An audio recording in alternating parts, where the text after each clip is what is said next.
नमस्कार, मी संजय उत्तम लाड, राहणार कनकसागज, तालुका वैजापूर, जिल्हा छत्रपती संभाजीनगर। मी श्री गुलाबरावजी खंडागळे सर, तंत्र समन्वयक यांच्या प्रेरणेनं प्रभावित होऊन माझ्या शेतात शून्य मशागत या तंत्रज्ञानाचा वापर करण्यास सुरुवात केली।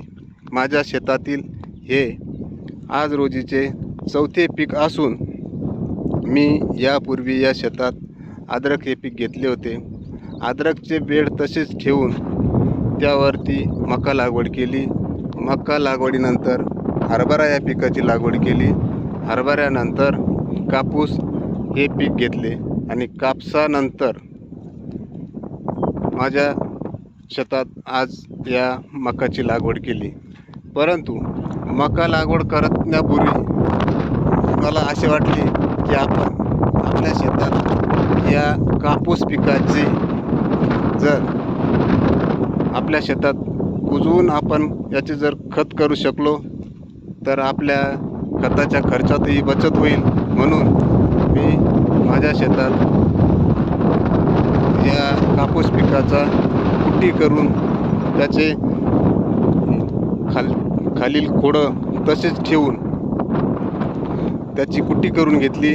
आणि कुट्टी करत असताना पुन्हा असे लक्षात आले की आपले आता कुट्टी करताना बेड मोडले, परंतु बेड करण्यासाठी पुन्हा खर्च होईल। म्हणून मी तो खर्च वाचवून तशीच मका या पिकाची लागवड केली आणि मका लागवडीनंतर अट्राजिन या तणनाशकाचा वापर केला।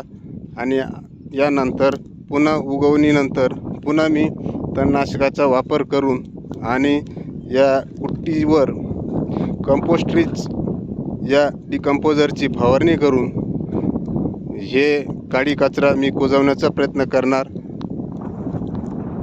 आणि माझ्या मशागतीच्या खर्चामध्ये बचत करून उत्पन्नात वाढ करणार।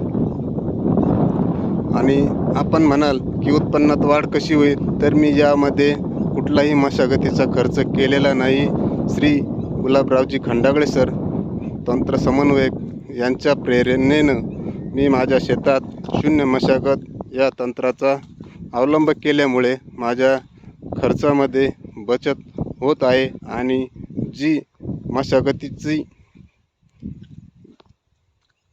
जी पद्धत होती ती बदलून मी माझ्या शेतात कुठलीही मशागत न करता, नांगरणी न करता, वखरणी न करता, काहीही न करता फक्त शून्य मशागत या पद्धतीनं लागवड करून तणनाशक वापरून मशागतीचा खर्च वाचवण्याचा प्रयत्न करतो आहे। आणि जो मशागतीचा खर्च येत होता तो खर्च मी माझ्या उत्पन्नाच्या खर्चात बेरीज करतो आणि उत्पन्नात वाढ होते। अशा पद्धतीनं आपण या पद्धतीचा जर अवलंब केला तर आपल्याही उत्पन्नात निश्चितच वाढ होईल आणि आपण या पद्धतीचा अवलंब करावा अशी मी इतर शेतकरी बांधवांना विनंती करतो। धन्यवाद।